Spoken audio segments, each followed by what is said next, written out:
It is good to come together for the purpose of co-creating. Do you agree? You are knowing what you are wanting for now. It's a good thing, yes. Clarity of desire is so much more important than you may realize. Clarity of desire. Desire not laced with doubt. But that's not the easiest thing sometimes, is it? If you have a desire that you've been desiring for a while and you want it to come to full fruition where you can enjoy it fully in your physicality, and it hasn't come about, then it's hard not to notice that it hasn't come about. Because after all, you do have physical awareness, physical senses, and so it's logical that you would be sifting through the variety of your life and noticing what's there that you like and what's there that you don't like and what's missing that you would like to come. That's a logical thing. But if you get too carried away in that observation of what is missing, then your vibration may be so full of what's missing that it can't come. It's an interesting thing, isn't it? Doesn't seem right, we know, especially when you first begin to hear about it, that this is a universe that's based upon attraction, and you get what you think about whether you want it or not. So if you're thinking about something that you don't want, then something that you do want can't come instead. One of the good things about you, humans, blessed beings, leading edge creators, we love you so much, you know what's coming next, is that you're fickle. So you don't focus on anything for very long, really. Your thoughts sort of move about depending on what's going on, and that can be an advantage to you if there are things that you don't want that might be occupying your thought process, because if you get distracted from those things and begin focusing upon other things that you don't have so much pushing against vibration about, then things can get better for you. But it's far better, instead of just randomly observing all over the place at whatever's loudest in your experience, it's so much better when you decide to be a deliberate creator and get good at being a deliberate creator. And a deliberate creator is, by our definition, someone who cares about how they feel and guides their thoughts to the best feeling thought that they have available to them right now. Now, we offered those words specifically, the best feeling thought that you can find right now, because sometimes you're in a place where only good feeling thoughts are flowing to you. Sometimes you get on a sort of rampage of appreciation where the momentum of your vibration is so much that only good feeling thoughts are occurring to you. And sometimes you can't find a good feeling thought for the life of you. Sometimes it feels like your thoughts are thinking you, because your mind is just full of thoughts that you don't want to be there, but you can't change the subject sometimes. And that's because law of attraction is managing things. And if you've got a vibration going, and it really doesn't matter why, and it's about things not going well for you, then that is your vibrational output, which means that is your vibrational point of attraction, which means even from your own thoughts, you can't find good ones. It's not just that it feels like the universe is beating up on you. It's not only that it feels like people around you aren't being all that nice. It's that you yourself are beating up on yourself with your own thoughts that don't feel good. And so we call that attraction by default, or creation by default, rather than deliberate intent. And it's a natural thing, but you can, not all at once, but you can gradually improve that. You can think more good feeling thoughts today than you did yesterday, and your point of attraction will improve. And the next day more still, and your point of attraction will improve, because law of attraction will help you on the momentum of the improved thinking, and law of attraction will help you on the momentum of the not good feeling thoughts. The law of attraction is not biased about whether you should be thinking or whether you shouldn't be thinking a thought. The law of attraction just yields to you more of the thoughts that you are thinking. And so if you can catch your thoughts in the early subtle stages of each day, and the reason we say of each day is because while you are sleeping, the momentum of your thoughts does subside because your active attention to them isn't happening.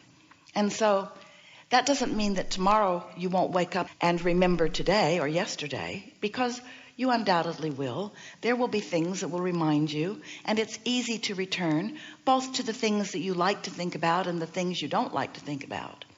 But in the morning when you first awaken, the momentum of all thought has subsided so substantially that you could begin a better feeling trend if you wanted to, or if you decide to. And that really is where your power is. It's in those early thoughts in the new morning, or those early thoughts after meditation, after you've quieted your mind. Because in the lack of momentum, you can choose the momentum that you would like to encourage. What difference does it make how the universe is surprising and delighting you? Your work is to allow that to happen. Your work is to be surprisable and delightable. Your work is to be expectant of the things that you want to come, because you create your own reality, and you have created a vibrational reality that you are deserving of manifesting. It's time for you to cash in your vibrational chips. It's time for you to allow the things that you've put into your vortex. That's what we call it. We call this vibrational reality your vortex. We wrote a whole book about it. We wanted so much for you to accept it as a real thing. So your life causes you to do the first steps of deliberate creation, or of creation by default. Creation happens because life causes you to ask. You're sifting and sorting, knowing what you don't want, knowing what you do want, and launching these rockets of desire constantly. And in that process, you have formed a vibrational reality, which is step 2 of the process. That's where Source answers what you've asked for. So there is a vibrational version of everything that you want, waiting for you to cause your vibration to rise to meet the vibrational frequency of what you have created. And that's hard for physical friends, because you are used to only getting excited about something when you see it. I'll believe it when I see it. And we say, that doesn't work out very well. You've got to believe it before you see it. And you say, but how can I believe it before I see it? And we say, well, you just can't believe against it before you see it. You don't really have to believe it before you see it, but you cannot believe in opposition to what you want without putting trains in opposition on your track. So step 1 is you ask, you're doing it all day. Step 2 is Source answers, and law of attraction gathers all of the cooperative components. And step 3 is you must find a way to be a vibrational match to what you're asking for, which means you must be optimistic. You must be anticipating good things. You must be ready to let good things in. You can't be down on yourself or down on someone else. You can't be mad at yourself or mad at someone else. You can't be noticing what isn't happening and allow something that you want to happen to happen. You've got to find a different way. Otherwise, if you're just focusing on what is in terms of what you have already allowed to manifest, that's really not even what is. That's old news. What is in the vortex, ready for you to allow for yourself and others to see. So we're always doing a sales job, wanting you, and it's not easy for you, we know. You physically focused, seeing, hearing, smelling, tasting, touching beings, to for a little while not being so absorbed in what you're seeing, but instead feeling a little bit. Let yourself feel anticipation of your desire. So then we go on to explain to you that the way these things, experiences, material objects, whatever it is that you're wanting to see and hear and smell and taste and touch, how do they become things? How does this vibration become a thought, become a thing? How does that happen? How are you turning thoughts to things?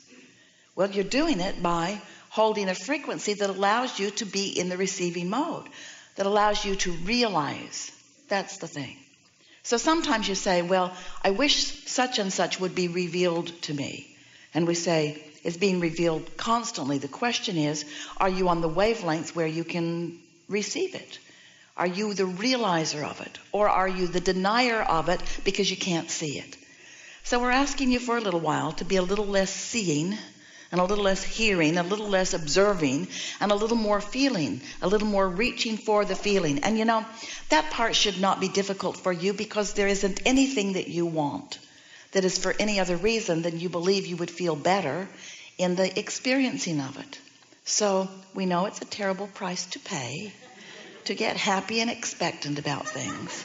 And we also know, we know this for sure about you, that when you are observing unwanted, that it just keeps coming and coming and coming and coming, because law of attraction says that it must. Whatever is active in your vibration, you get more and more and more and more and more and more and more of it. The good news is, in knowing what you don't want, you're launching rockets of desire about what you do want. And so it is all working out for you. We just think that it's time for you to understand it and check your attitude a little bit, check your mood a little bit, do something about it. If something is causing you to be unhappy, turn your attention away from it. Get your eyes on things that feel good to you, or take a nap. Your choice. We are eager to talk to you about anything that matters to you. This is all about you and where you are. We want you to know that your inner being knows where you are standing in terms of your full manifestation in relationship to everything that you desire and to everything that you have already created. So your inner being is always calling you along what we are calling a path of least resistance toward the outcomes that you seek.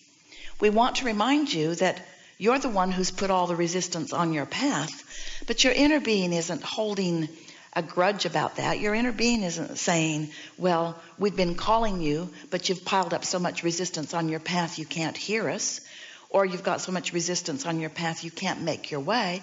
Instead, your inner being just calls you in another way and in another way and in another way and in another way.